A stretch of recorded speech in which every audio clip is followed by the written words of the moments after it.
अहानबदा मरोइबा pav ngamkhai wangmada saidang phamloriba lalhobasingda drone attack sathaba hengalakle North East ki lalhobasingi warosin peace talk ki mahutta matamga chunaraba drone attack na oiraba ya law lokpada security pinanaba Bisnupur district da wa khana khre Kanglei Zagoi Anoi Lekol gi classical dance Tanum Derena Hongnabi Matungina Miyam do tre October Kumapanda Muiba Senapati da Okadori Numit Asida UN Sina Chiti Lauto Pre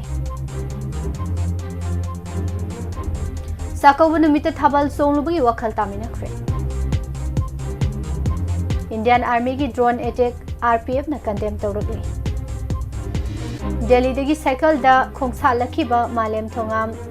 Varanasi da thongkhre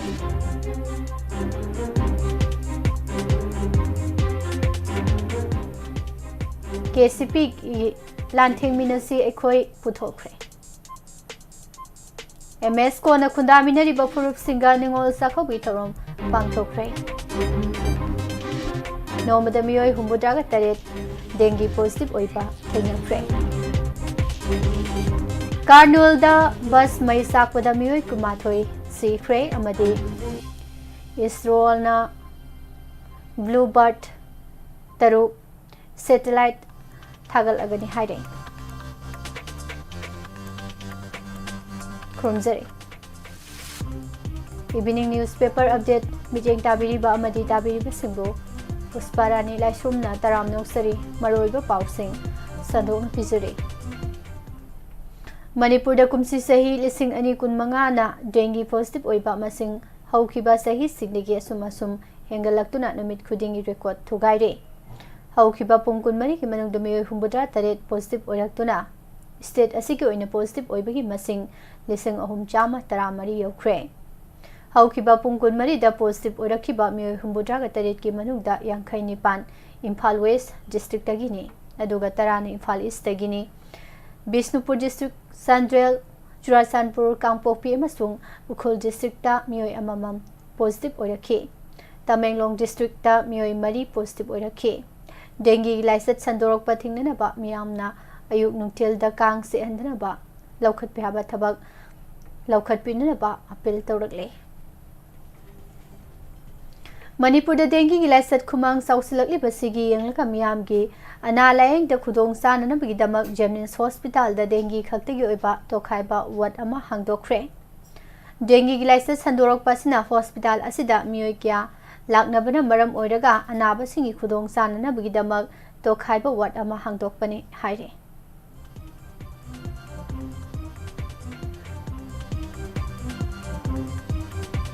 India government awang nompok lamdamgi lalhobasing mapung phana muthatnabagi matangda anoba lalong ama satharakpagi khudam mayek sengna uba phangle haina report amana phongdokli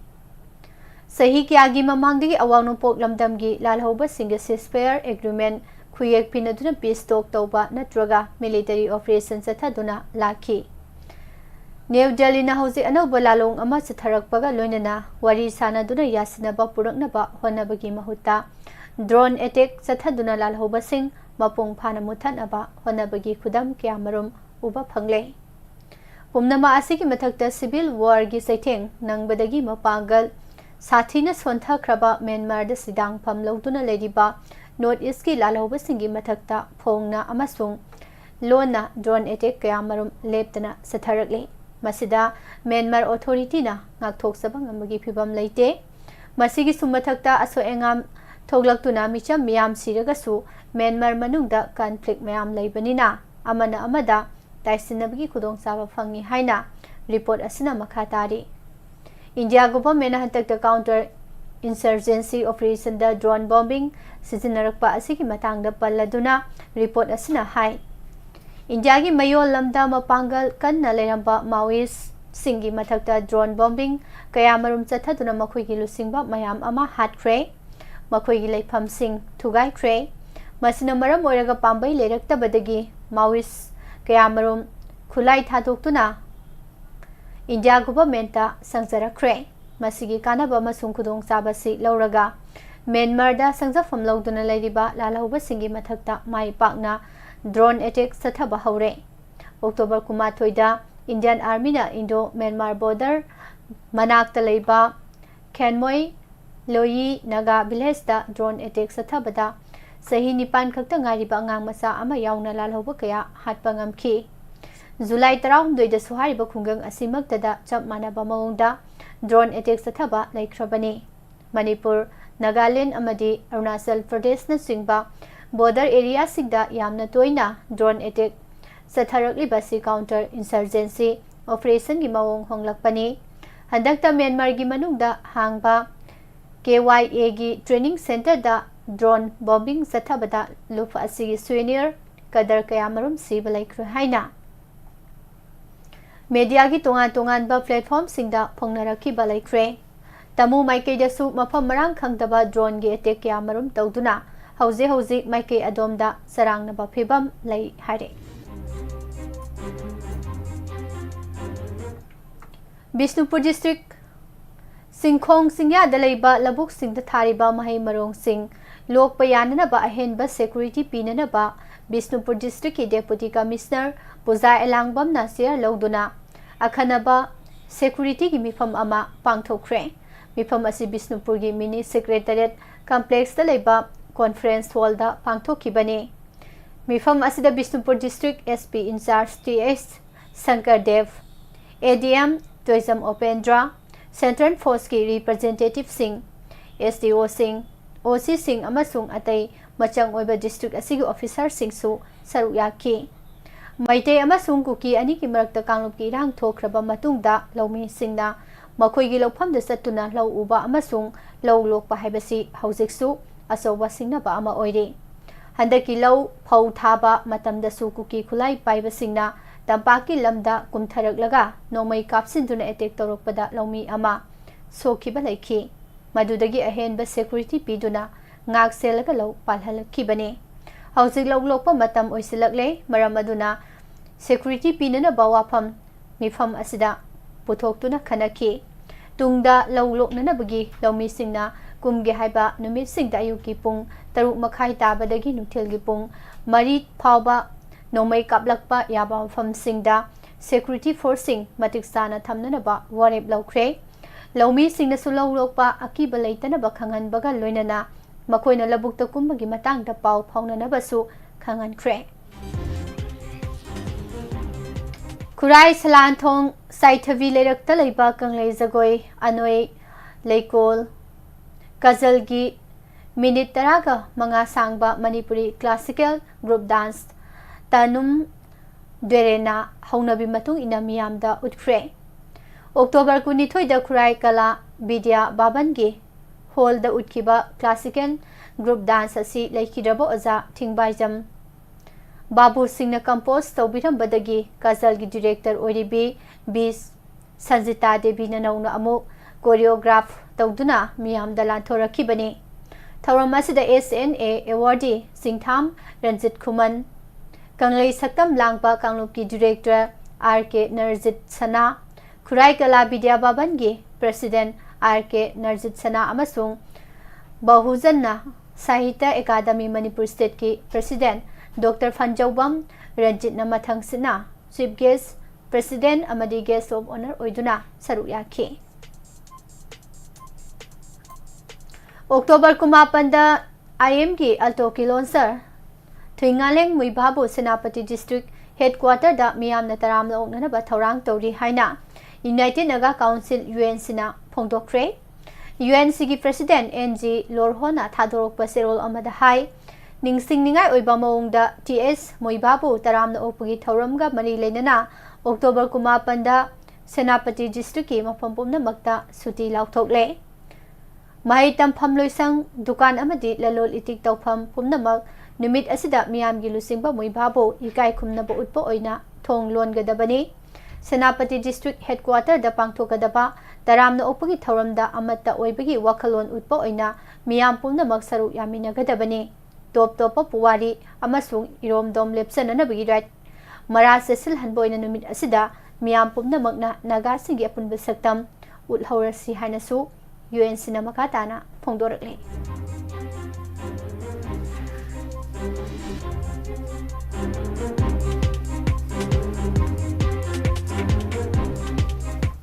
हियांगै निनी Panba नुमित थाबल सोंबिगनु हाइबा पिल थौसादना वांगु लाइफम मखा लेकाइदा थाबल सोंखिबगा मरी लेनना मैरा पाइबी सिंग इनात योखतपा लुप्तिन ग पुन्ना फमिनरबा तुंगदा वखल तामिनख्रे लुप्तिन असिगी general secretary मयंगबम दनंजोइना नुमिदा वरम पाउमिसिंग हाइके निंगोल साकोबी थौरम असि यामना मरु ओइबा मचिन मौपागी festival अमनी अदुगा थाबल सोंबा हाइबसिसु culture गी सरुक अमनी अदुबो अनिम मफम मतम लोइनमक लई मदु येंगदना कनागुंबना थाबल चोंगनिंगी culture नि हाइदुना पंगसोंग the सोंबा याबा नते वांगु लाइफम मखा लेकाइगी इमा सिंगा ngasi पुना फमिनरे मतुंगदा तौहंदनबा इमा सिंग अदुना पोक्ताक पीगनी हाइरे यमौनबा थौंगदा थाबल सोंखिबगी दमक पुना नुंगाइतबसु फोंदोक मिनरे मतुंगदा तौदनबसु यानरे हाइनसु दनंजोइना पामिसिंगदा मखादा के असिगुमा फिबम अमदा थाबल सिलिबनी हाइदुना म्यूजिशियन सिंग साउंड अमसुंग लाइट की कांपुना हेते याबिगनु हाइबो वाफमसु फोंदोरले all Manipur ethnical socio cultural organisation अमेस्को न सही खुदिंगी लेप्तना पांगथोक्तुना लाकपा अखोइगी इसे इसल सिंबु निंगसिंगबा नुमित हियांगै गिनिनी पानपा अक्टोबर 12 सगोल सनुमिता कवा लंदाइबम दा पांगथोक्रे अमेस्को गी असिस्टेंट पब्लिसिटी सेक्रेटरी गांथोइबा मोरांगसाना थादोरकपा सेरोल अमन हाई कवा लमदाइबुंग द पांगथोकपा निंगोल साकोबगी थौरमदा अमेस्को गी president W Singlemba social scientist doctor Dhanbir Laishram पोइरे लेमरोल अपुनबा मरापाइबीगी जनरल सेक्रेटरी इमा अपाबी SKTV की एडिटर राज नोंथोंबम मैसाक निंथौ कमिटी की कन्वेनर अरसाट बारसई मयूम मरिंग उपरूफ असेंबली की प्रेसिडेंट याइमा सिरू नगा यूनियन की प्रेसिडेंट नईसुंग कमिटी ऑन प्रोटेक्शन ऑफ मिटे विक्टिम्स मोरे की कन्वेनर थांगजम बुदा मैटे इम्फाल नगा फोरम की प्रेसिडेंट एम्बिशन खरम नगा यूनियन की प्रेसिडेंट जे थांगसिना लमदाइबुंग सोशल वेलफेयर क्लब की इबुंगो सिंह थंगाल यूनियन की president RK Philip Mao union की प्रेसिडेंट पुनी लोसी थादौ इनपी मणिपुर की माइकेल लमजा थांग हाउकिफ अमसुंग कबुई यूनियन मणिपुर की वाइस प्रेसिडेंट लनबोन कबुईना अथोइबा मिथुंगलेन सिंह ओइदुना सरुक याखि KCP न था तरु खुदिंगी फोंगबा लांथेंग मिनसी एखोई निंगथम पंथा ngasi पुथोख्रे लोन थिंख्रबा लुप असिगी इंफॉर्मेशन एंड पब्लिसिटी की सेक्रेटरी इंचार्ज S मंगाल न थादोरकपा सेरोल अमन हाई निंगतम सेफोंगी ओइना हंदक पुथोकलिबा सेफोंग द यावरिबा सिंगदी एडिटोरियल द रेड लेंस मणिपुर बो इंडिया न नंफुदा खोपसिन खिबगी अहिंबगी खुदम सांगदम अखोइना तौगदबा ख्वादिगी मरु ओइबदी अखोइदा लिबरेटेड कॉन्शियसनेस लाकनबा होनबने याओल माई पाक्तिरो फावबा अनोबा लालोंग कयाना हनबा लेतना लांथेंगनगदबने मार्क्सिज्म खंगमिनसी पार्टी ऑर्गेनाइजेशन खुदिमक डेमोक्रेटिक सेंट्रलिज्म की प्रिंसिपल दा सेमगत सागतकदबने इराबोट महाकी मतम अमसुंग हौजिक असिना सिंगबने Cycling for Manipur Peace हाइबा थीम दा दिल्ली की जंतर कुतुब मीनार दगी मणिपुर तमना साइकिल दा खोंसालकीबा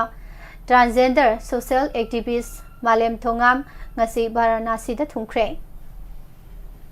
किलोमीटर 950 साइकिल थौदुना नुमित कुलुंगा हुमदोइनी खोंसा चलबा मतुंगदा उत्तर प्रदेश यौरकपा ngamkhibani मफम असिदा हेक थुंगलबगा मसिंग यामलबा पुलिस की टीम अमना महाकपु तरामना ओखिबगा लोइनना मखाताना मणिपुर यौननबा सतननबगीदमक बिहार लांसिननबा थौरांग तौख्रे मणिपुर सही अनि मखाई हेना थोकलिबा वाथोक असिगी अरोइबा वारोइसिन अमा पुरकनबा तक्सिलदुना सरा हेनबगी खोंजंग यावना मखल क्यागी खोंजंग संगसिनदुना लाखिबा मालेम थोंगामना शांतिगी पाउजेल पुबा खोंसत असि सतखिबने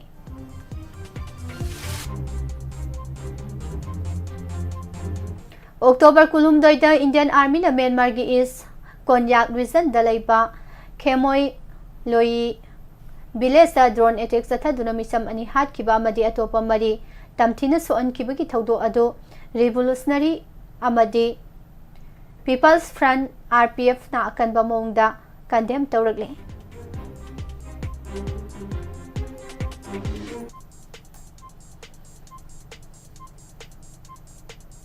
Andhra Pradesh ke Karnool da ngasi ayu anganbada private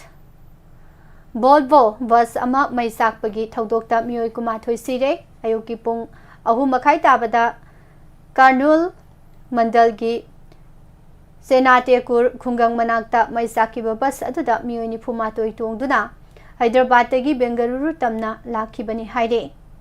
ahanba phangba report ki matung ina bus ki mamang thangba sarukta maisakpa hauraklaga thuna yangna maning thangba sarukta sandorake maduna maram oiraga passenger sing bus manungdagi chenthorokpa nangkhide passenger taragani thoi emergency exit thugairaga nanthok hauki adubu asok apandi nangki soglaba miyoi sing adu Karnool government hospital da pukhatuna laikanari haire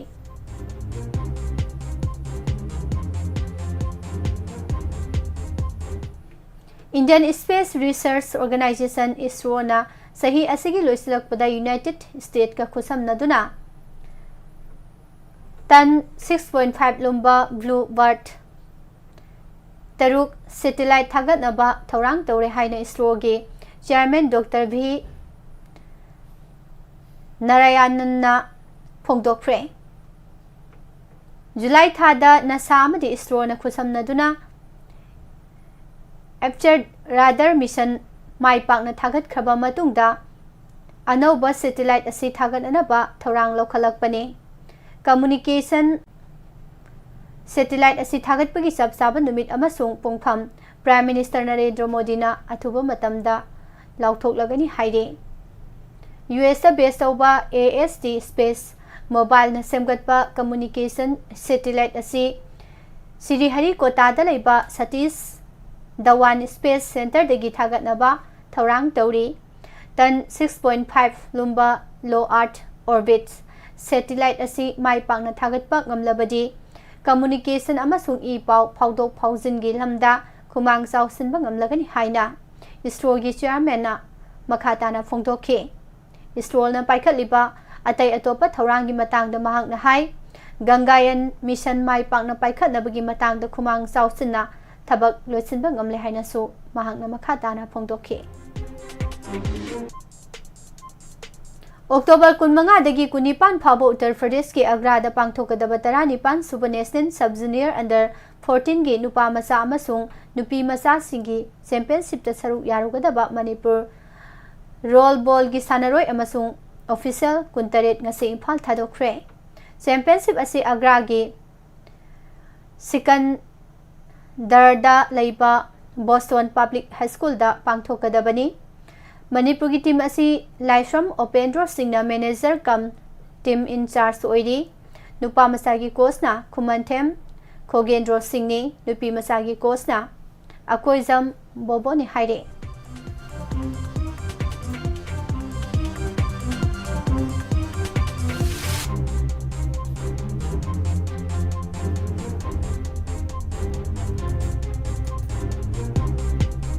Lainga kyoiba phaba thabak torokpada miyam puna sawgat piba mathau tai lamdam asibu mahausa gi pibam da hanjil handuna saukhat pagi lambida sangsinaba mipum khudimang na thaudang lomina rasi haina thangmaiban asigi MLA khumukjam joy kisana phongdokre wafam asi thangmaiban asigi MLA asigi midyang makhada nauna semba loiraba ipa ibungo thangjing nganthoi ningthau amadi ima ibema khunthok hanbi sanglen Maikum hangdoktuna miyamda khusinabagi thoramda phongdokhibani India lengang hiram khudimakta Manipur bu mase tana thugaina bahonari haibasi miyamna kaudaba phai haina All Manipur Women's Voluntary Association AMOFA gi president Y Kunjarani na association asigi kunthra taruk suba foundation de gi thoramda phongdokre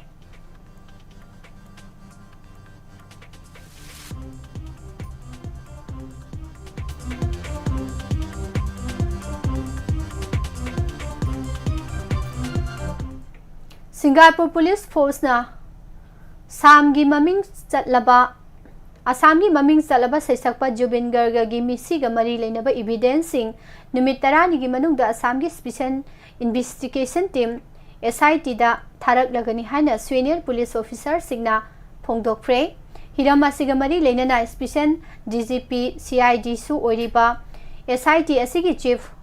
Munan Fardas Guptana phongdokkibada Jubin Garga misi asibo Tigali SIT da Singapore Police na misi asiga mari leinaba evidence sing CCTV footage sing amadi atai sakhi singi warol sing numit 10 gi manungda pirak lagani haina thajaba pirak le haire losilakpada maroiba paw mo hana ngamkhai wangmada saidang pham loriba lalauba singda drone attack sathaba hengalakle North East ki lalauba sing waroi sin pisto ki mahutta matam ga sunaba drone attack na oleba yari law lokpada security pinana ba Bisnupur district da wakhana khre ngasi no makhakta da miyoi humbudaga tare dengue positive oiba thengnare October kuma panda moiba senapati da okadauri numit asida UNC na suti law thokre Kanglei Jagoi Anoi Leikol gi classical dance Tanum Derena Haunabi matung ina miyam do thrai Indian Army gi drone attack RPM na condemn tawrabi Delhi dagi cycle da khongsala ki ba malem thongam Varanasi da thungkre Sakawba numita thabal songlubagi wakhal tamina khre hari MS ko na khundamina riba phurup singa ningol sakawba thoram pangthokre Isrona Bluebird taruk satellite thagal lagani haire amadi Karnul da bus mai sakpada miyoi kunma thoi laikidre Bijariba pausing asiga loinana Evening newspaper update bizaba matang asida loisinjari makha tarakpada matam yuwa pham taminasi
Matam gi wafam da muk thamjari thaknana bai singi thorang tawba senthang phangna ba sasina ba document thagat pasing serak piu haiba wafam asida thamjari matam amada Manipur da leramba miyoi ayamba tap water paksana thaknaramde ising de yariba mahik matang sing hatnana bagi damak hapliba blessing powder gi manam ado namthi hainadi haiduna thau haiba phawba yade Maramaduna toti ising haba simiyoi khara khaki demand oirami masing yamlaba miyam dilai kai gi natragala nai miyoi bagi thakna sanana bagi damakta phata haudi tawsindana thamba pukri singdagi soklaga thakna sanarami labuk ta law suriba lawmi sing phawba labuk adu da lairiba komgi sing adu oina soklaga thaknarami pukri khongban marang kaiba kharana amot akai sing samsinba yaba pukri Karana kolik pheng basamba taunana ba pukri amasung karana thakna sana bagi damakta taru na thamba pukri haibasi chamjaraba matam adugi miyoi singi lisat oirami matamdudadi thaknanaba ising phangdabagi wakatsu leiramde adubu haujikti pukri khongban natraga kom haibadu sede yekpaga sap mana hore adubu haujikti pukri asoba ama ani leibanatana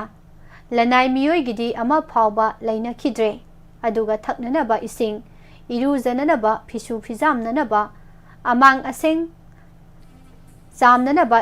ising haibadu tap water natana pambai leraktre nong phadok toti taraktabada wa yamnarakle masigi sumathakta yumlei kairei mathol wangna sanarakpana pukri khongbandagi khara khara sokluba ising konaba ngamde haujikti thaknaba janabadagi hauraga hiram khudingmakta ising asi lengakna piba ngamlagana sel khara thiraga sisinaba aduga piba ngamdragana lanai miyoi singna salaiba water supply sidagi leibanatana lambi leite hauji aikhoigi mangda taribu wafam ama haiba taragadi miyamgi mathau taribi ising kamdongna phanghangadage haiba sini matam amadadi electric phanghanba haibasi lengaki akhanaba mijeng oirami haujigna madugi mathakta amuk ising piba sisu yausilakle adubu miyamda pigadoriba ising adudi kanana tungsillaga thambiribage manipurda monsoon handokre haibadi nongsuba lepkre mathang tha kharadadi april phawba nong suraroi nong suringai matamdadi aikhoigi turel singda ising marang kaina leibanina adum singlaga sisinaba yai haujikti nong suba lepkhrabanina turelgi singsu tapna tapna mayeng takhiduna tha ama anigi matungdadi turel khongnungda ising tatkragani matamduda kamdongna miyamda ising pigadage haibasi lenga asina khanadaba yadaba thausil semhodaba yadaba aruba wafam amani manipurda isingi thausil semdabana maram oiraga nongju thagi matamda turel pananaba isingna chenba turelgi launungbal kaiduna mahei marong mayam ama mangta ahanba aduga nong suraktaba matamdana ising phangdabagi awaba mayoknari haibadi miyamna khangi awabasi ko ahananabagi policy haibasi araiba nate sel chabul chabul changadoribani lairare haiduna sel thadabasu yadabani maramdi miyoibana hingbada ising sangi wafam asi khanglaba phawbada imphal turel iril turel gi sing asi yoksillaga thamgadabani state asigi maru oiba turel singde sing ningthina haibadi tangkhai phawbadi kamdongna yoksillaga thamgadage haibasi akhang ahai singna tana phamthoi imphal amasung iril turel asi lilongda amatta oina pulli aduga imphal turel haina khangnaraga kharomda senthakhi oinam sawongbungda PSED na achoba dam ama sahi kayagi mamangdagi saraga lekhrabani dam adugi satar hojik phawba semdabana turel da tunglaga leiribe sing asum sentho hankiduna arembada manghankhre karigidamakte sing manghalibano haibasi yengsinba ama changi nongsuba lepkhrabani na state asida phangdabagi wakat amuk laklagani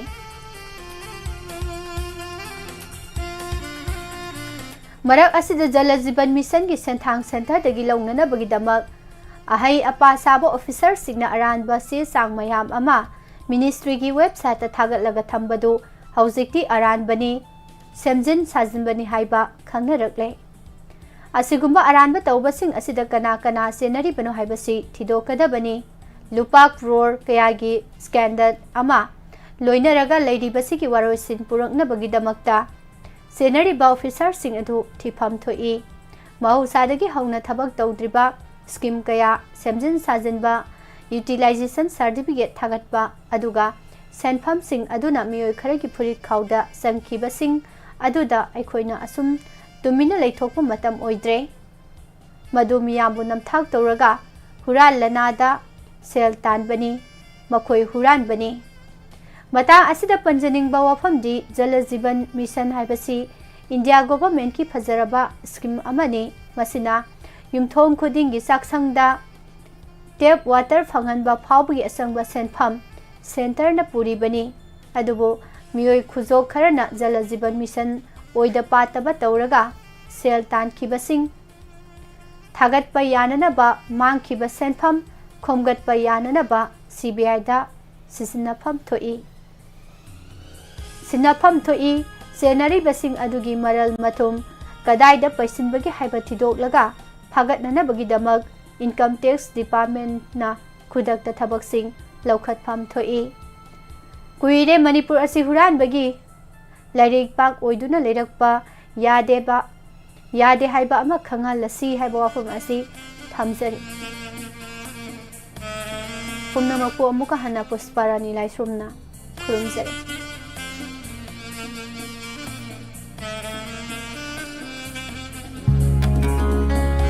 यांगई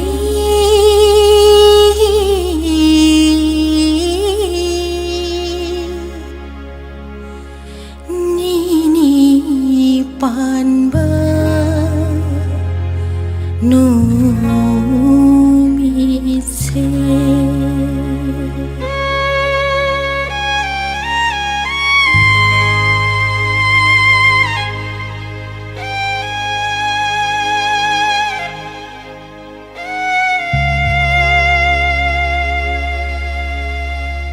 Ningon pok ning lang tak na re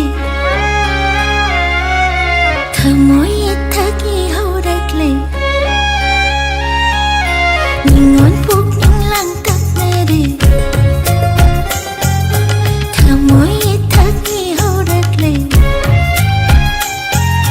Sa kau mapau udo na Sa kau mapau udo na Sanan kadang me Ningon singna kaurang na ngai jabanungi Ningon poping lang takare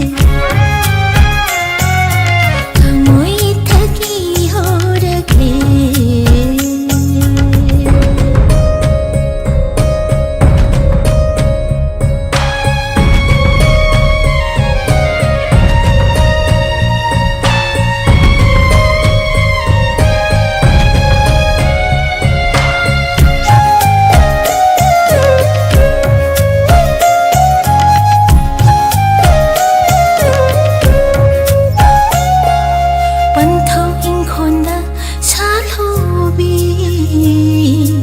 मेरा थागी सनारे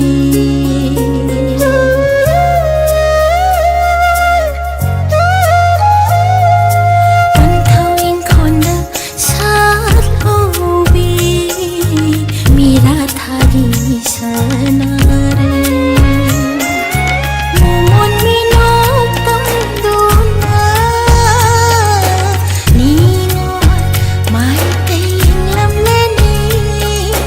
Momon mino kam duna Ningon mai kaying lamlani Manthogi hangla ningol ka so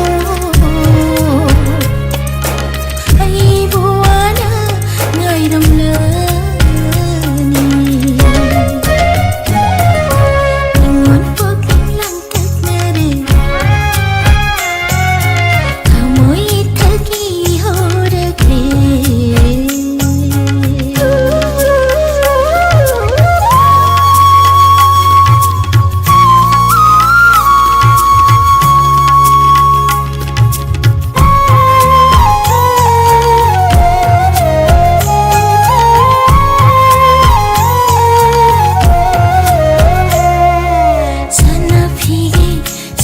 Tuna ipam lamdam satlani sana phige situna ipam lamdam satlani nungshiraba ibong ipasinga yai phamangol pinarani angang oiringi matamdo ibong ginam ganda ay nakakhiba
Howsing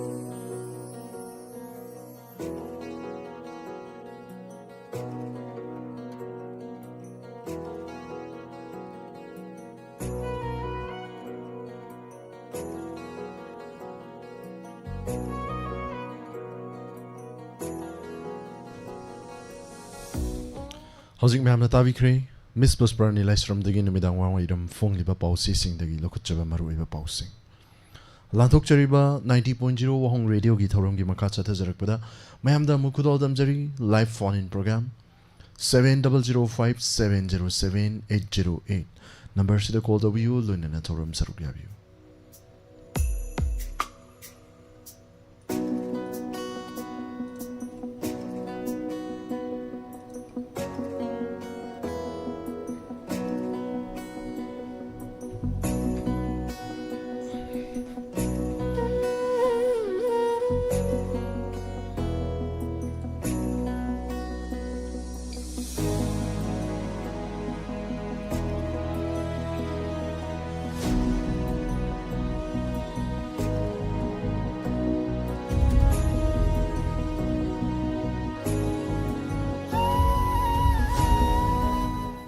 Hanwaktada Pumnamupu Surjit Kamanjana Taram Nok Chabagaloina Koknona Kurumzari Lantok Chariba Toram live phone in program Toram Season Nazariba number 7005 707 808. Number to the call to you Adomadom Taviningba Film Misai Matamisai Lorena album music video sing can be done at Toramasibu Saruya Binaba Mamdan Luxury.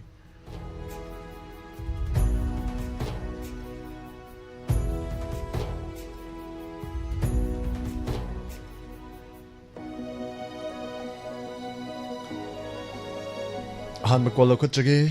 Toramasigi Karam by Say Kanbirakam Hampuna Taminasi.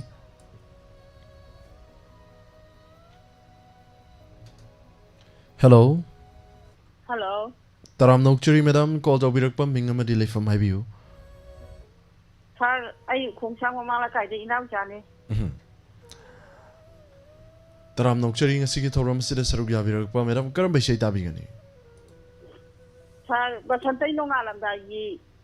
Rosibina na chapa. Nuchigi laman chingu hire roi tiran mandi. You hire roi to wudin tatagi. Could all Tamzage,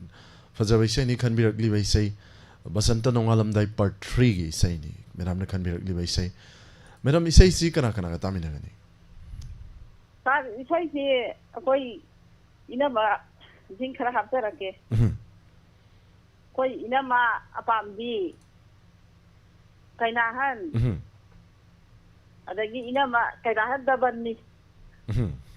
Inama ne duga ako'y mantola maga haptara kera agiyalay na. Tagachari madam. Aduna loy bi. Khas naga. Ako'y tigay je dum tamin na jarge sar ge awan dum tamin na sa. Tagachari madam ge khanbiragli bai sei kuro tamjage loina na mati amtang ang thokpiram ba yabro madam. Sar yeng age. Mati amtang ang biro madam. Nushigi laman Ingu hairaron Pirangi maman so Piyo hairaron Nushigi laman Ingu hairaron Pirangi maman so Piyo hairaron Thank you, madam. Yam Pazanam Matia Matang Kudol Dambiramba, Hanana Tagachari. Kudol Kudol Tamjage, Madam Gi can be ugly by saying Nuxigi Laman Singu Hairoi, Pirangi, Laman Supi. Thank you. Kudol Tamjari. Tagachari, Madam Su Mampuna Taminasi, Basantagino Alam Dai per 3 degi. Can be ugly by saying Rossi Vinagi Conjal the Saki Vase, Kudol Tamjari.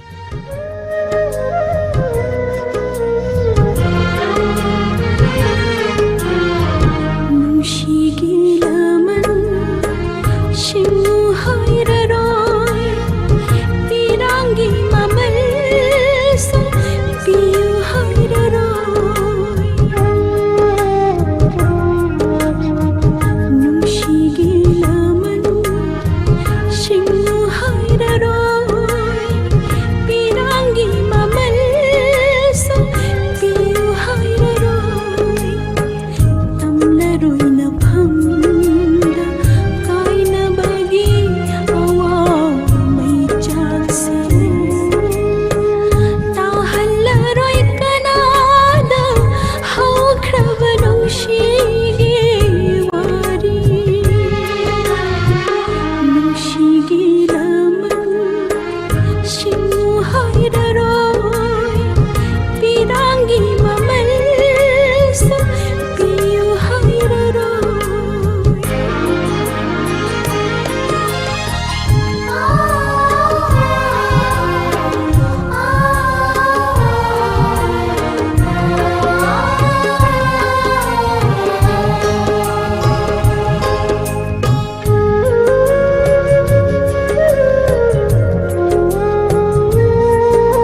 Hanana Thakachari, Thoramasi, Hanma Collar, Madame Kanbiram by say, Mamna, Mampuna Tamina Matung, Thoramasi, and Isuba call Lokuchage,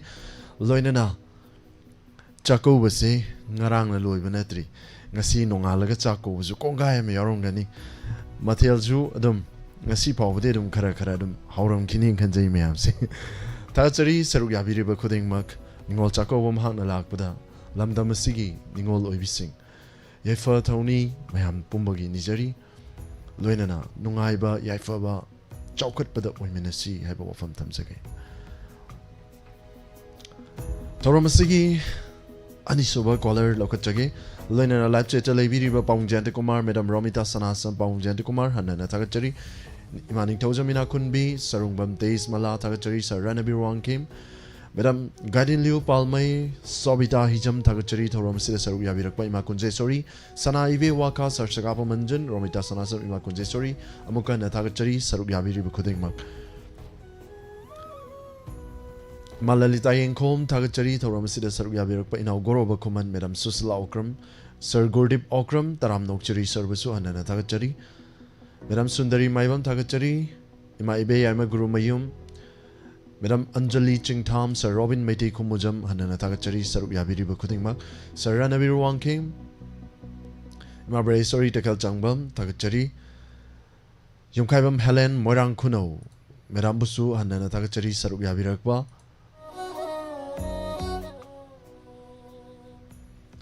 Madam Sakhen Bium Nam Takachari, Sir Yabirakba, Niru Bema, Ichan Busu Taram Nokchari, Thoram Sida Sir Yabirakba. Madam Anjali, once again Takachari, Sarugya Virakpa. Madam Gunesori Raskumari, Takachari. Learnana Facebook Live to live video music Tanak Napazuki. Ming Patok Chaba Matam the Chitan Antaba Yauragasu, Sarugya Viriba Kuding Magnawaro Vidana Bahajari. Madam Susila Okram Takachari, Learnana, Facebook Televiriba, Sardana Center Program Inaugurova Kuman. Sarat is a yam nung si sir hay natakpiri live chat si handak di low matang nina toy na sarugyaba ngamdre hay natakpiri inauguro ba inaugi status adamuhi low da handak di ayuk tagi ngasay ayuk status tagat pirakpa yam chalam mi low si ko kan 11 12 lorak pai kanda 11 da sudum chatli Adam Pazan sa like tim mama saraga low si apun biga sudok ba hojik so nahan kumui kainom tawi kuina kumudrab nina hadak chi pura yadre khwang juna gi benumich aduna mapung pha ba ngamdre thor subado ko Sarat Takachari inaugoroba Hanana Takachari Madam Nena Kabrambam Taram Nokchari Thoram Sida Saruya Virakpa Sir Dana Center Programbam Takachari Thoram Sida Saruya Viriba Sir Korom Nanaobi Ambabusu Taram Nokchari Hanana Takachari Sir Laisrom Taking Madam Puina Kundrakpam Hanana Takachari Saruya Virakpa Tamoina Kunba Sir Busu Taram Nokchari Sana Tomba Sorin Chen kat kren nang haudre Soren changbam haibra sorarin changbam amadi haibani chen kat ki Soren changbam Takachari sir thoram sida sarugya birakpa Sir Anjali Madam Anjali Hanana Takachari thoram sida sarugya birakpa mathangi call amuk lokachage Hello Hello Hello, Taram Nokchari Madam called over the pumping from Gaibu. Anjali Thaban. Anjali Kam. Madam Anjali Chingtham Taram Nokchari Lab Chet Su Sarugya Biba Madam ni Loinana Karamba say Davigini Madam. Saya Pilangi, Susi, no time to the title. Kainong a sigi collar sing si Kari Daurabage. Han by Su Pirangi Laman Singu Hairaroi. Amuk Dosale Punsi Nong Tang ni Ningol Jacobo Yora Kibadangari Karino Madam when a canbiri wapamja Sayagi Yampazaba says you ma'am Yorino Winnagasapa. Who Sayaga Aduga Kalay say oh no darine Takachari Madam kana kana happy gani happy yo madam akhoi family doina Amarjit, Amin, Ajoy, Anjali, Anjana, Anjit. A series maktani ne ko didi Adang hasil betul asal dari tadi. taga chari A series Anjali Anju Amarjit e na ho makta hai batare ko yai Koi isina pumina bangat ni. taga chari madam thora masina saru ya birakpa amadi madam gi family gi ming chung do A series hai batare ko mem puna tamina si loina na isa isa mate am tangan thok piram ba bro madam Sing no tang shira jaleira banku ni inna kunsingi atab kalmu inna kunsingi atab kalmu tatla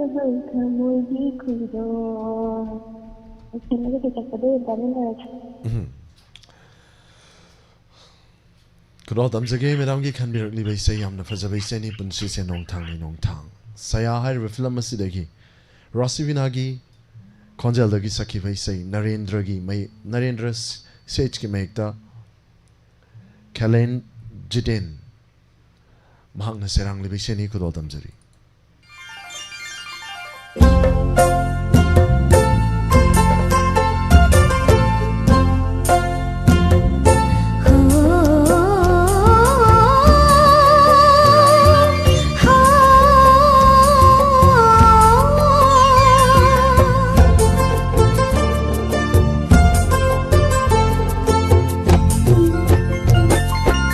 si se nong thang shira ga loi ra ba ma po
ꯄꯨꯟꯁꯤꯒꯤ ꯑꯥꯔꯊꯕꯨ ꯈꯪꯍꯜꯂꯝꯃꯨ ꯀꯠꯊꯣꯛꯅꯍꯧ ꯊꯃꯣꯏꯒꯤ ꯈꯨꯗꯣꯜ ꯀꯠꯊꯣꯛꯅꯍꯧ ꯊꯃꯣꯏꯒꯤ ꯈꯨꯗꯣꯜ ꯄꯨꯟꯁꯤꯁꯦ ꯅꯣꯡꯊꯥꯡꯅꯤ ꯅꯣꯡꯊꯥꯡ ꯁꯤꯔꯒ ꯂꯣꯏꯔꯕ ꯃꯄꯣꯛꯅꯤ ꯄꯨꯟꯁꯤꯁꯦ ꯅꯣꯡꯊꯥꯡꯅꯤ ꯅꯣꯡꯊꯥꯡ ꯁꯤꯔꯒ ꯂꯣꯏꯔꯕ ꯃꯄꯣꯛꯅꯤ Hanana Tagachari Madam Anjali Chingtam Yampazaba Isayama Kanbiduna Mampumba Tahan Biramba Hanana Tagachari Amukang Si Kraga Loire Amuka Halakani Haininga Ticket Amukatani Only one ticket Amakatani Pangich Amutang Pangaba one way in Hibatari Sat Kriduna Dum Loire Reverse Tala Maning Han Giga Yadona Tioko Aduna Punsi say Nong Tangni Si Raga Puloi Loire Ut on Krani Laironunda Dum Tin Graga Loire Aduna Hingling Aisida Yam Toinas Wiser of him, Noxina Sea have of him, a Sidegi hen but Grishulati. Toromasiki Matangi Collar Lokochage, Karamba Shay can be a Pamamo Tato Minasi. Hello, Hello. Taram Lectury, sir, Toromas. So direct by train the ball for Jinking the Hawaii Bami Kotoba. Sir, but Taram Nokchari, Toromas Sirga Virapa, sir, Karamba Shay Davigani. In Pal City, Haribas, Adam and the Sapa. Angita Moy can be needing Tikun the Bini Hadibi Tedo that Kanzageva. Hi, say City. Karan Dawlini, sir. Davining the Kara Hajar. Hi, you, sir. Shall I tell the Kumantem Nadawa? Then you get pop with Luna Hadak Kundon, Samada Lapon, Yam Leta Pondigi, Yam Nama, Wango Letapon Degi, like some Novacendra. Konogam Lalting and Sika pull up or in the time in the last chat and lady about Sika. Tagachari, sir, can be Liba Sargi say Kurodam Zage, Nangdi Talamoy, can be ni Saranandagi Konjal the Sakiva say. In Fall City, Harry Film City can be Liba Sani, Mampunatamina Si Kurodam Zari.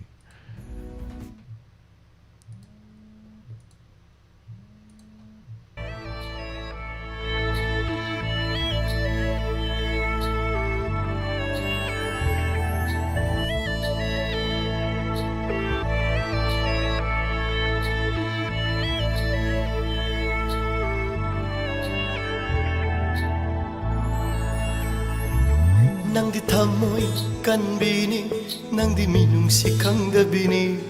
nangdi thamoy na adumna kalam gani khallude ai nangdi thamoy kanbini nangdi minung sikang gabini nangdi thamoy na adumna kalam gani khallude ai kari ira laiduna nangna aibu kafalliwa nangna haibata yare khanduna aibu mirai banatara nangdi thamoy kanbini nangdi minung sikang dabini nangdi thamoy na adumna kalam gani khallude ai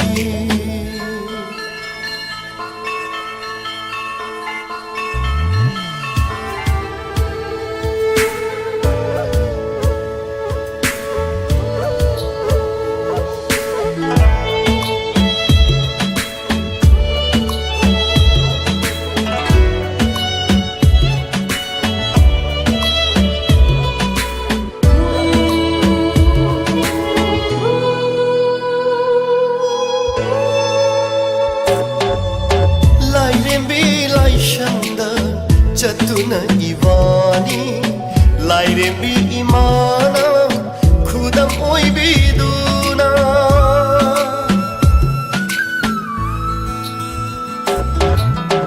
Aigidamak leplani Wasakivanangna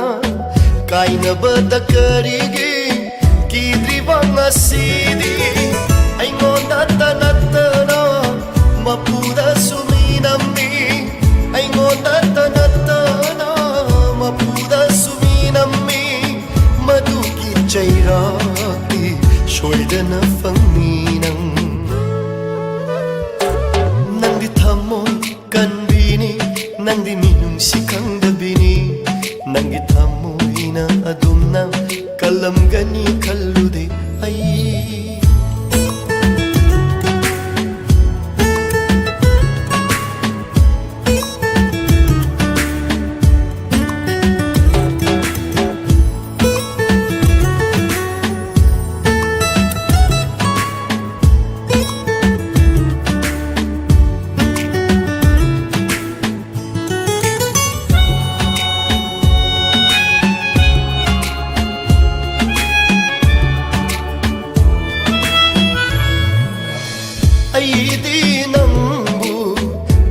सेना नुंसिबना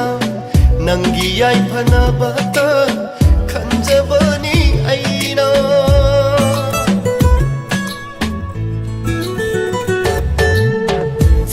फंगलाबनीना ओइजबना hockey पामनरबनीना नाहतबु Meena नंगीदा मवाजखीवा नंगीदा मखंजखीवा अमोब अइमुदी पामलमलनी ने काइनवा नंगदी थमोय कनबीनी नंगदी मिनुंगसी खंगदबीनी नंगी थमोयना अदुमना कलमगनी खल्लुदे अई नंगदी थमोय कनबीनी नंगदी मिनुंगसी खंगदबीनी नंगी थमोयना अदुमना कलमगनी खल्लुदे अई नंगदी थमोय कनबीनी कनबीनी कनबीनी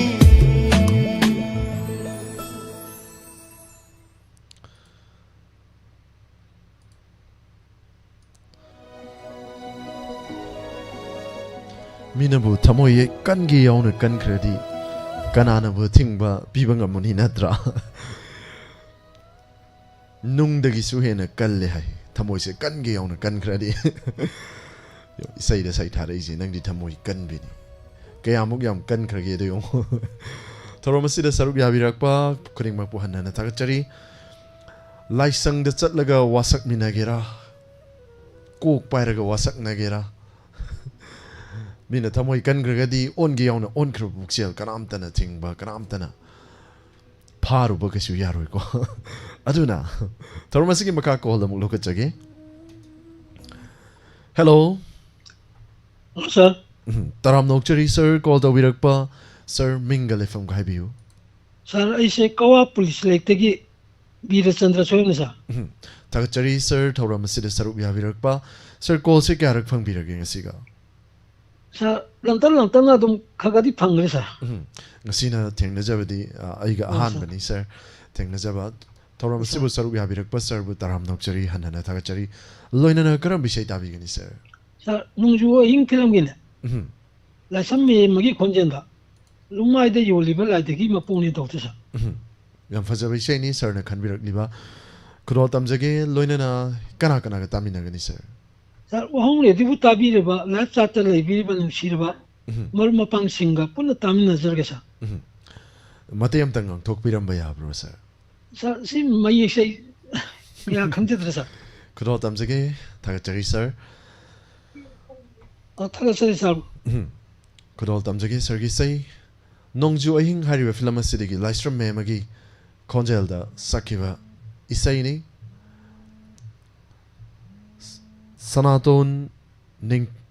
सनातन की मयेक्ता कुंजोय कुमार ना सेरांग की वैसेनी लुकमाइदा योलिवा लाइदिगी मपोकनी ममल पीरगा लैवी की नंगबू शानवी की पेंड्रिफाओ इखुद चले खन्ना आइगी अपाम्बा थिंगबंगम जखीदे लुकमाइदा योलिवा कुरो तमजगे मखाता थर पैसै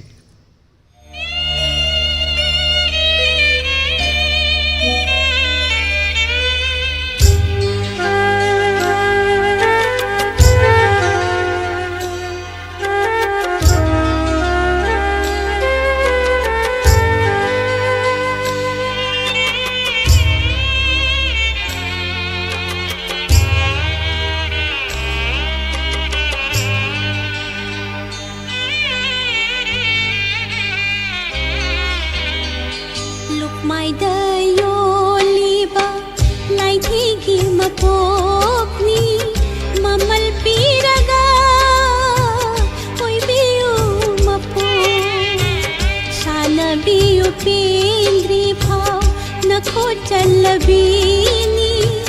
नंगिया पापा थिंगंगम दबीनी लुकमाई दयोलीबा लाइदी गी मपोकनी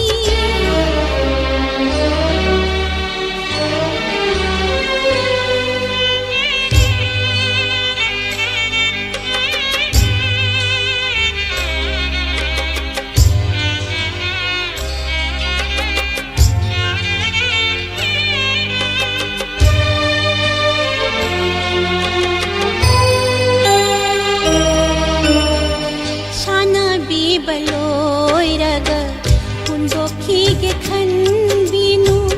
ꯎꯅꯔꯔꯣꯏꯗꯕ ꯃꯐꯝ ꯑꯃꯗ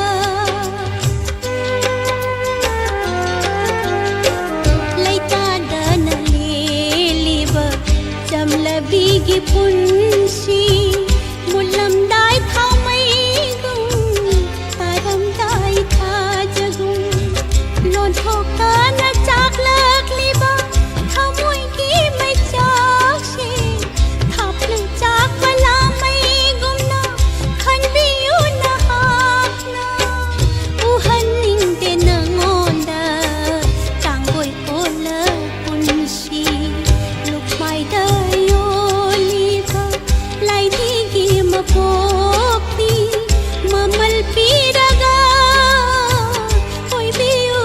ꯃꯄꯣꯛ ꯂꯨꯛꯃꯥꯏꯗ ꯌꯣꯜꯂꯤꯕ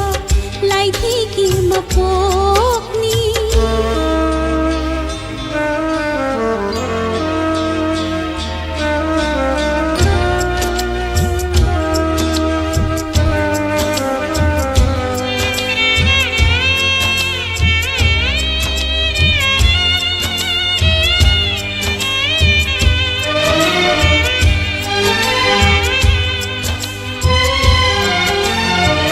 ꯅꯊꯥꯅꯣꯡꯗ ꯀꯣꯟꯕꯤꯈꯤ ꯅꯣꯡꯖꯨ ꯑꯍꯤꯡ ꯑꯃꯗ ꯍꯨꯛꯄꯤꯈꯤ ꯉꯛꯁꯝꯗ ꯆꯦꯒꯤ ꯈꯨꯟꯗꯣ ꯄꯔꯦ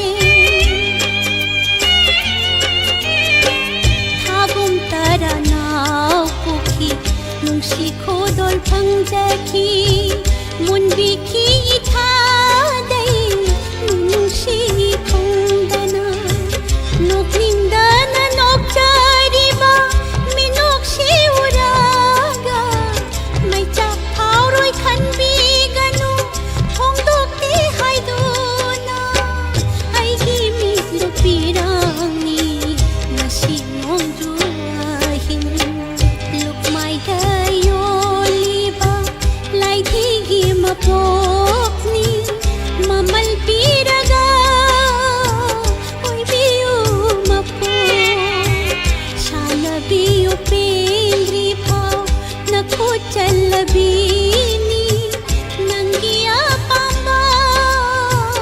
ꯊꯤꯡꯕ ꯉꯝꯗꯕꯤꯅꯤ ꯂꯨꯛꯃꯥꯏꯗ ꯌꯣꯜꯂꯤꯕ ꯂꯥꯏꯙꯤꯒꯤ ꯃꯄꯣꯛꯅꯤ ꯂꯨꯛꯃꯥꯏꯗ ꯌꯣꯜꯂꯤꯕ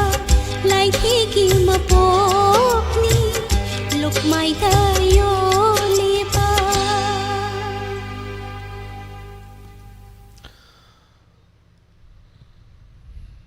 Thank you. Hanana Thagachari, Ko Javirakuna Saruk Yabirakpa, Yam Pasavai Say Masukan Biramba, Sarbo Hanana Thagachari.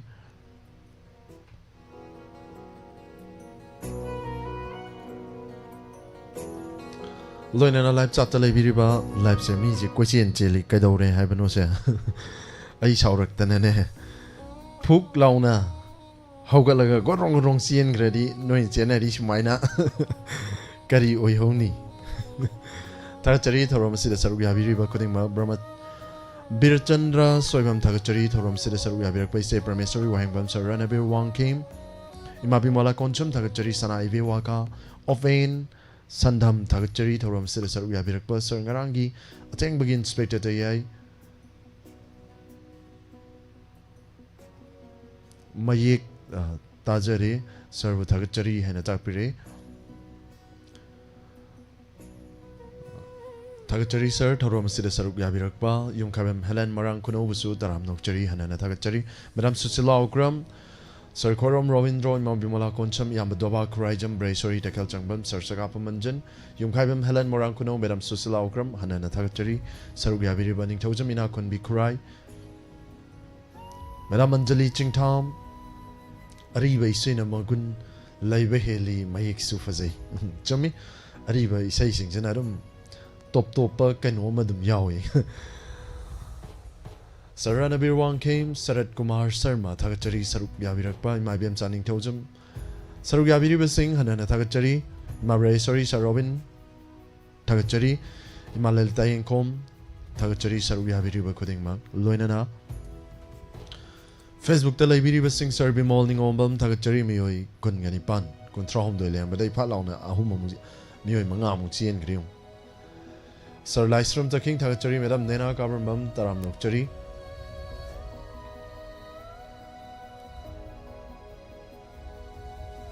madam nena niru bema kanglai paki mamom loi hanana thagachari saru yabirakpa madam binasaki devi atokpam madam puina kundrakpam hanana thagachari sir tombi machane se mayam loina khange ko abc adumaina haibi no adu leite atombi macha han macha amta khaidok te khoida adu di radio da tabi ba mayam je khoina ming khangu sunati kamai taw bata ba de pumnamak khoi gi listener maktani koning mak chap manana yengje mejeng sida ko mayam na lana ai khoi bu pok thok pi ganu hai je ge niru bema thagachari sir livestream taking ming patok pada chithana thaba yaw su waro bi dana ba haijari roll ko bada chumna ko mi masing wal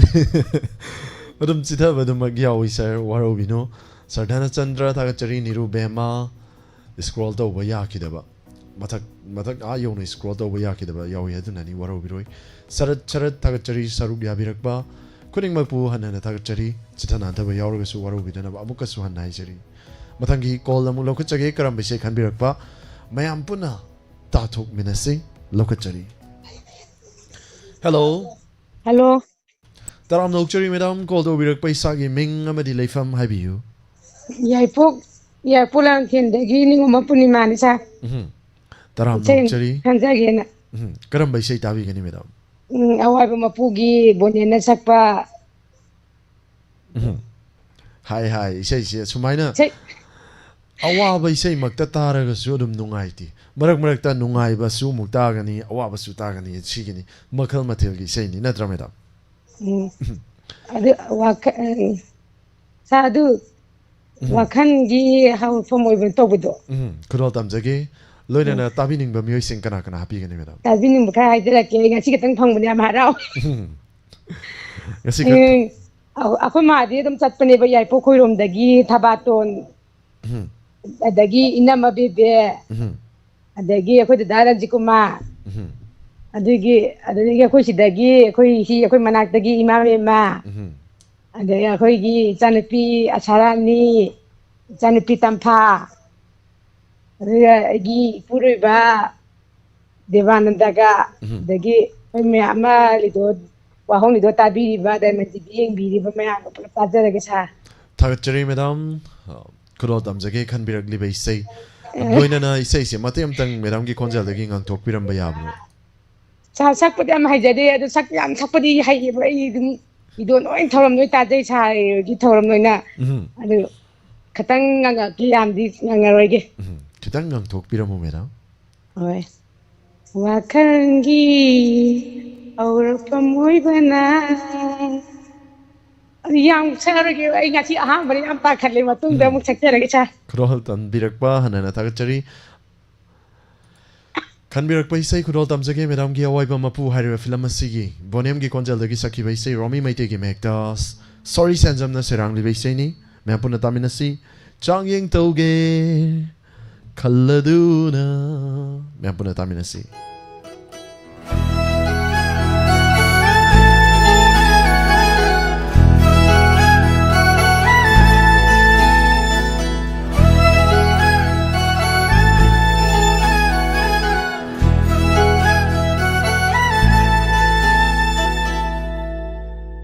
wakhalgi haurakpham oibana nongmatasu kaudravana haku aina karamna ningsingani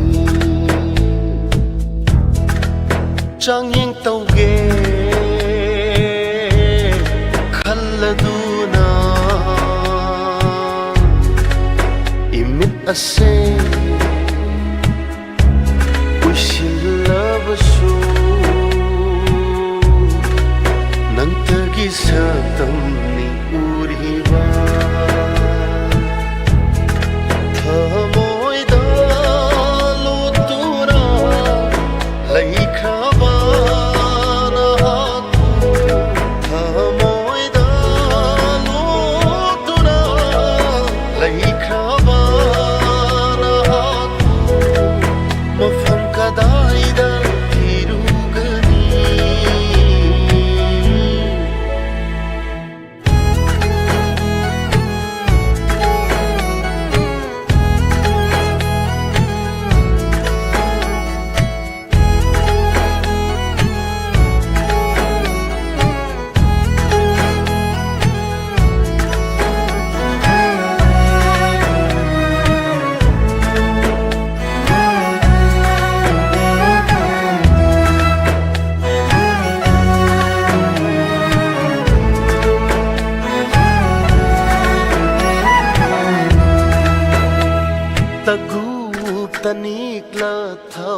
ꯋꯥꯜꯂꯛꯇ ꯅꯣꯡꯃꯗꯣꯜ ꯃꯕꯦꯝꯃ ꯊꯥꯖꯅꯤ ꯄꯨꯛꯅꯤꯡ ꯋꯥꯔꯛꯇꯕꯤ ꯂꯩꯆꯤꯜꯅ ꯊꯃꯣꯏꯒꯤ ꯁꯛꯇꯝꯁꯤꯡ ꯌꯦꯛꯂꯔꯤ ꯇꯒꯨ ꯇꯅꯤꯛꯂ ꯊꯋꯥꯜꯂꯛꯇ ꯅꯣꯡꯃꯗꯣꯜ ꯃꯕꯦꯝꯃ ꯊꯥꯖꯅꯤ ꯄꯨꯛꯅꯤꯡ ꯋꯥꯔꯛꯇꯕꯤ ꯂꯩꯆꯤꯜꯅ ꯊꯃꯣꯏꯒꯤ ꯁꯛꯇꯝꯁꯤꯡ ꯌꯦꯛꯂꯔꯤ ꯈꯣꯏꯔꯥꯡꯅꯔꯕ ꯑꯍꯤꯡꯁꯦ ꯈꯝꯗꯨꯅ ꯂꯦꯞꯍꯜꯂꯒꯦ ꯉꯁꯤꯗꯤ ꯏꯅꯥꯛꯇ ꯑꯃꯨꯛꯇꯪ ꯐꯝꯂꯗꯨꯅ ꯑꯍꯤꯡꯁꯤꯒꯤ ꯐꯖꯔ ꯁꯛꯇꯝꯁꯤꯡ ꯃꯄꯨꯡ ꯐꯥꯍꯟꯕꯤꯔꯔꯣ ꯅꯍꯥꯛꯅ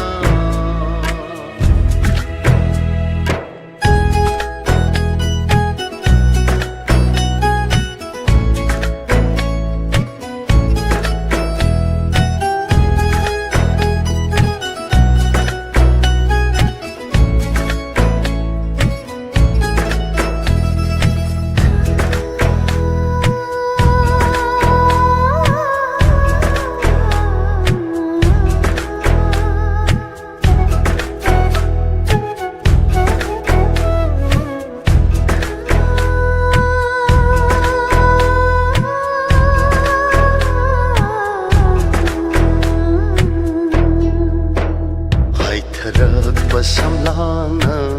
ꯑꯩꯒꯤ ꯈꯖꯥꯏꯗ ꯊꯦꯡꯂꯛꯄ ꯍꯥꯏꯊꯔꯛꯄ ꯁꯝꯂꯥꯡꯅ ꯑꯩꯒꯤ ꯈꯖꯥꯏꯗ ꯊꯦꯡꯂꯛꯄ ꯀꯣꯛꯂꯔꯣꯏꯗꯕ ꯅꯪꯒꯤ ꯁꯛꯇꯝꯒꯤ ꯃꯆꯨꯁꯤꯡ ꯑꯩꯒꯤ ꯊꯃꯣꯏꯗ ꯍꯟꯖꯤꯟ ꯍꯟꯖꯤꯟ ꯍꯟꯖꯤꯟ ꯁꯪꯈꯔꯦ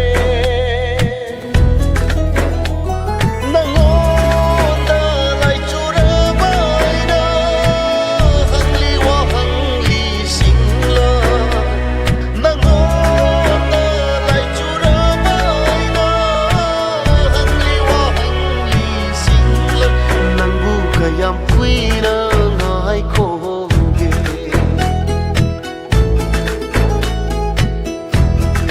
ꯅꯪꯕꯨ ꯀꯌꯥꯝ ꯀꯨꯏꯅ ꯉꯥꯏꯈꯣꯒꯦ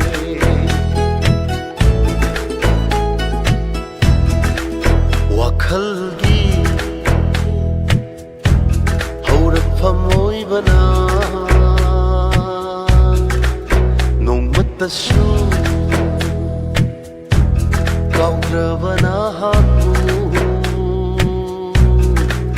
ꯑꯩꯅ ꯀꯔꯝꯅ ꯅꯤꯡꯁꯤꯡꯒꯅꯤ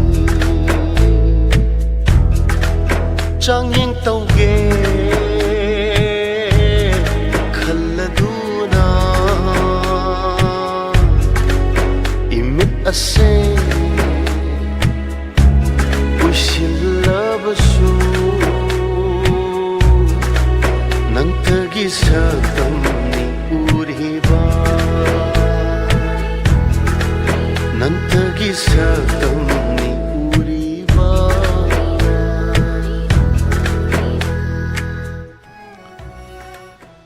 ꯍꯟꯅꯅ ꯊꯥꯒꯠꯆꯔꯤ ꯌꯥꯝ ꯐꯖꯕ ꯏꯁꯩ ꯑꯃ ꯈꯟꯕꯤꯔꯛꯇꯨꯅ ꯇꯥꯍꯟꯕꯤꯔꯝꯕ ꯃꯦꯗꯥꯝꯕꯨ ꯍꯟꯅꯅ ꯊꯥꯒꯠꯆꯔꯤ ꯃꯦꯗꯥꯝ ꯄꯨꯔꯅꯤꯃꯥ ꯂꯣꯏꯅꯅ ꯊꯧꯔꯝꯒꯤ ꯃꯈꯥ ꯆꯠꯊꯖꯔꯛꯄꯗ ꯂꯥꯏꯚ ꯆꯦꯠꯇ ꯂꯩꯕꯤꯔꯤꯕ ꯈꯤꯇꯪ ꯇꯦꯟꯇꯛꯅ ꯄꯥꯖꯒꯤ ꯁꯔ ꯈꯝꯕꯇꯣꯏꯖꯝ ꯊꯥꯒꯠꯆꯔꯤ ꯊꯧꯔꯝ ꯑꯁꯤꯗ ꯁꯔꯨꯛ ꯌꯥꯕꯤꯔꯛꯄ ꯄꯥꯕꯨꯡ ꯖꯌꯟꯇ ꯀꯨꯃꯥꯔ ꯅꯤꯔꯨ ꯕꯦꯃ ꯁꯅꯥ ꯏꯕꯦ ꯋꯥꯈꯥ ꯊꯥꯒꯠꯆꯔꯤ ꯁꯔꯨꯛ ꯌꯥꯕꯤꯔꯛꯄ ꯌꯨꯝꯈꯥꯏꯕꯝ ꯍꯦꯂꯦꯟ ꯃꯣꯔꯥꯡ ꯈꯨꯅꯧ ꯊꯥꯒꯠꯆꯔꯤ ꯊꯧꯔꯝ ꯑꯁꯤꯗ ꯁꯔꯨꯛ ꯌꯥꯕꯤꯔꯛꯄ ꯁꯔ ꯖꯣꯟꯁꯟ ꯊꯣꯛꯁꯣꯝ ꯁꯔꯨꯛ ꯌꯥꯕꯤꯔꯛꯄ ꯍꯟꯅ ꯊꯥꯒꯠꯆꯔꯤ ꯃꯦꯗꯥꯝ ꯁꯨꯟꯗꯔꯤ ꯃꯥꯏꯕꯝ ꯒꯨꯅꯦꯁꯣꯔꯤ ꯔꯥꯖꯀꯨꯃꯥꯔꯤ ꯃꯦꯝꯆꯥ ꯊꯤꯡꯉꯣꯝ ꯃꯦꯝꯆꯥ ꯁꯒꯣꯜꯁꯦꯝ ꯉꯁꯥꯏ ꯎꯕꯤꯗꯦꯅꯁꯨ ꯍꯥꯏꯕꯤꯔꯛꯈꯤꯕꯅꯤ ꯃꯦꯗꯥꯝ ꯃꯦꯝꯆꯥ ꯁꯒꯣꯜꯁꯦꯝ ꯋꯥꯔꯧꯕꯤꯔꯣꯏ ꯎꯍꯧꯗꯕ ꯌꯥꯎꯔꯒꯁꯨ ꯄꯥꯕꯨꯡ ꯖꯌꯟꯇ ꯀꯨꯃꯥꯔ ꯍꯟꯅꯅ ꯊꯥꯒꯠꯆꯔꯤ ꯃꯦꯝꯆꯥ ꯊꯤꯡꯉꯣꯝ ꯏꯃꯥ ꯕꯤꯃꯣꯂꯥ ꯀꯣꯟꯁꯝ ꯅꯤꯔꯨ ꯕꯦꯝꯃ ꯁꯅꯥ ꯏꯕꯦ ꯋꯥꯈꯥ ꯁꯔ ꯈꯝꯕꯇꯣꯏꯖꯝ ꯇꯔꯥꯝ ꯅꯣꯛꯆꯔꯤ ꯊꯧꯔꯝ ꯑꯁꯤꯗ ꯁꯔꯨꯛ ꯌꯥꯕꯤꯔꯛꯄ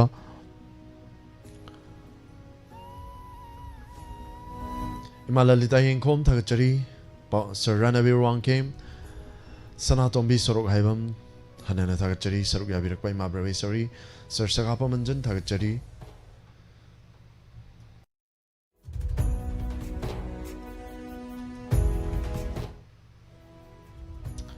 Sir Johnson amuka hana thagachari tawram asida saruk yabirakpa khuning makpu hana thagachari ming pathok pada chithana thaba yawru su waro bidanaba mayam da nolukchari imai bem chaning thojam open sardam sandam thagachari hi hi hi ngasi gi tadri ngasai amutang di hi kramni sir hi sini saruk yabiriba khuning makpu hana thagachari loinana Facebook ya han param gadamani som damung tawramani live chat chida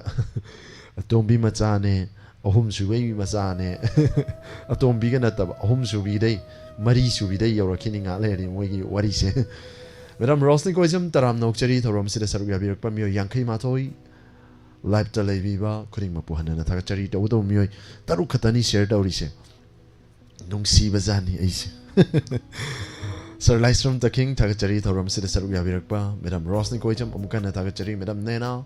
Thagachari Sir Bimol Ningombam Taram Nokchari Hanana Thagachari Madam Kangli Paki Mamom Loy Thoram Sida Saruk Yabiriba Kuding Maku Hanana Thagachari Madam Binasaki Thagachari Madam Anjali Sir Tamoigi Mami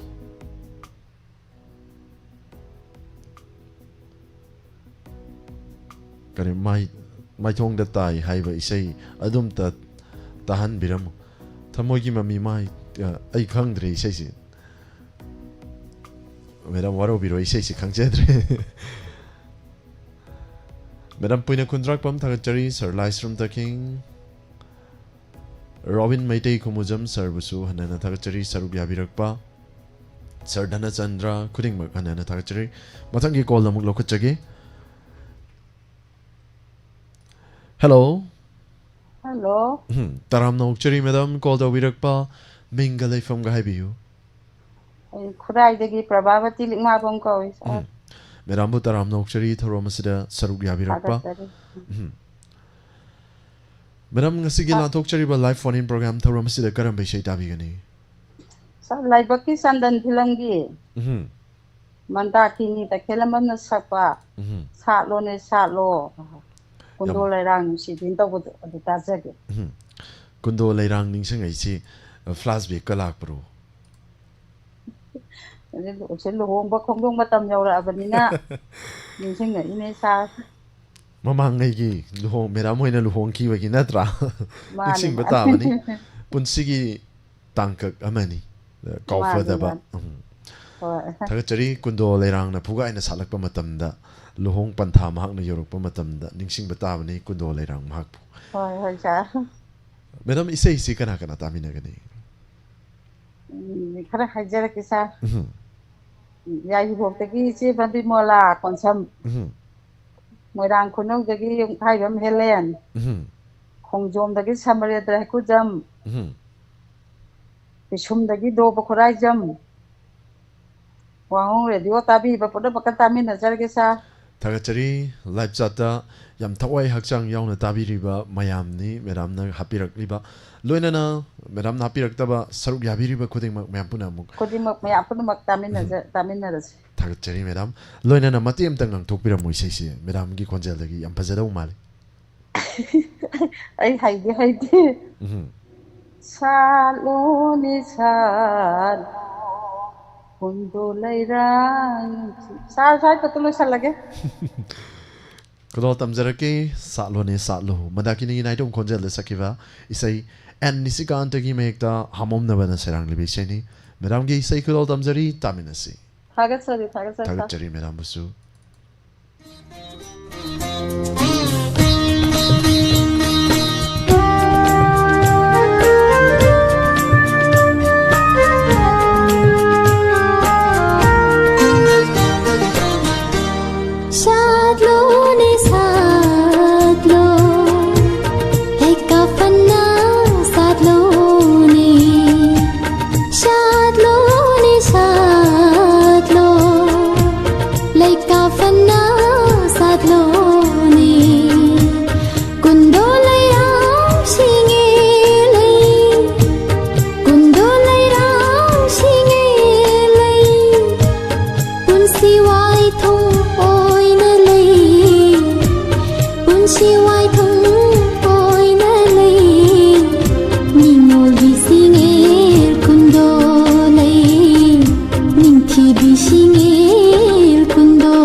ꯃꯌꯥꯝ ꯆꯪꯗꯨꯅ ꯁꯨꯌꯥꯝ ꯀꯟꯅ ꯍꯣꯠꯅꯔꯤꯁꯤꯕꯨ ꯃꯥꯒꯤ ꯐꯅꯅꯕꯒꯤꯗꯃꯛꯇ ꯅꯠꯇ꯭ꯔꯦ? ꯑꯩꯈꯣꯏ ꯇꯥꯆꯧꯅꯗꯤ ꯐꯩꯔꯦꯡꯒꯤ ꯄꯥꯡꯈꯠꯂꯛꯄ ꯁ꯭ꯋꯥꯏꯗ ꯐꯅꯦꯅ ꯍꯥꯏꯔꯤ. ꯑꯗꯨꯗꯤ ꯀꯨꯏꯗ꯭ꯔꯦꯗꯅ ꯊꯥ 6 ꯈꯛꯇ ꯉꯥꯏꯔꯦ. ꯅꯨꯖꯥꯒꯤ ꯊꯃꯣꯏꯅ ꯂꯩꯔꯥꯡ ꯅꯪꯕꯨ ꯈꯔꯥꯏ ꯊꯥꯛꯇ ꯍꯥꯞꯇꯨꯅ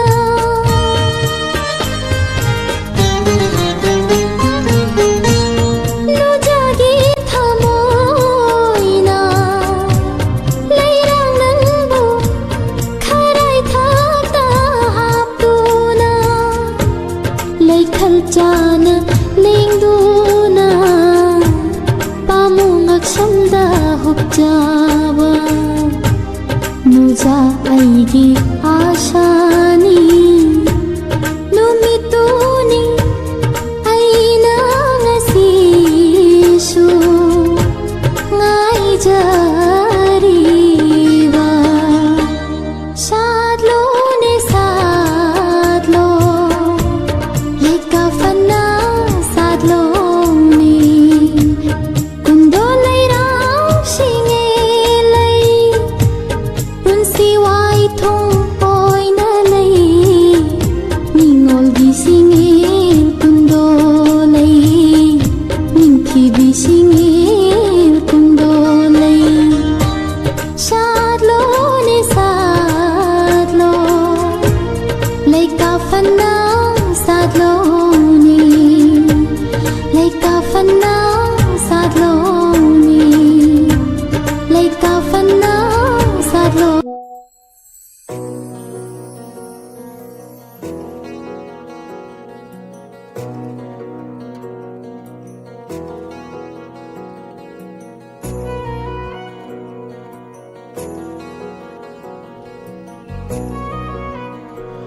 Hanana Tagachari Yam Fazabay say Makan Biraktuna Mayam Pomobutahan Biramba Loinana Toramasigi Aroiba Collar Lokochage Karambay say Kan Birakpa Mayampuna Taminasi. Hello. Hello. Taram Nokchari Pabung Toramasida Saruga Birakpa Mayamda Mingale from Habibu. I Tokom Lawagi Sangam Hiramani Tasadi. Tagachari Pabung called the Birakpa Karambay say Tabigani Pabung. Akwai safabi filamdagi aramam jamuna sakpa aribam sam sharmana sairengba khoyum gumna sakpa sumthang gumna lomkhatma ai bai sai dam ta jage Kuro Damjage Pabung Gisay tabi ningba kita hapsal ke Happy Pabung. Akwai phiyog bi chawba thaijamgi thaijam sanahanbi negi kunjaba bu tombino kulasandane punimasine khetriben portapne aduga aikoige wangkhemgi merajao banu adi khumudam dini ka thambanga hair bamyo singsiga akoigi wahong radio tabiriba live site YouTube tabiriba isa sujisu kaisi pun tamin Tagachari Pabungi say Kuro Damjagi Toromasigi thank you Toromasigi last caller Pabungi say Kuro Damjagi Safa V Hari film Sidagi Arambam Jamunagi Konjeldagi Saki Vaisai Koyum Gumna Saklotpa Isai Sigi Aiba Konsaba Ibocho Amadi Sairangba Aribam Siam Kudol Damjari Mampuna Taminasi.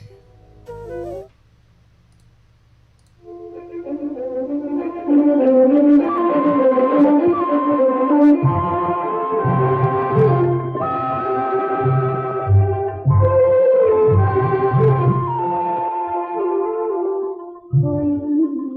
subscribe cho kênh Ghiền Mì Gõ để không bỏ lỡ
Pomnangpo hanana tagachari thoram sida saruk yabiri besing loinana thoram sige roibe kol lo kotcha khrabana mara moraga thoram si losin jabagi ayabadu sumyam dagi lojage ngasigi live chat labiri ba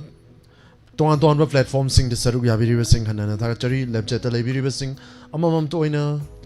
ming pathok chedragasu pomnangpo taram nokchari hanana tagachari nandesor komdram nona changbirak pamioi Pomnangpo hanana tagachari ariba memcha medam busu tagachari sir Premjit Widrom Pahungjanta Kumar Kamala Morang team tendak na pasarage Premjit Widrom tagachari thorom sida saru yabirakpa ima bimala sar anjan tagachari pongnipan makai ta kibaga loinana thorom asigi makatsa thajarakpada memda kudol tamjagani inspector te agi hanjan episode ta chanipanga kuntraga nithoi suba tangkak mempuna saru yaminasi Next page ta YouTube amadi Facebook ta lebiri bising na mathangi page ta lakbina ba pumna makta noluk chari hanana thak chari saruk yabiri ba khuding ma po amukka na surjit kuman chana mayam dagi lapthok chabagi aba lawjari khurum jari amukka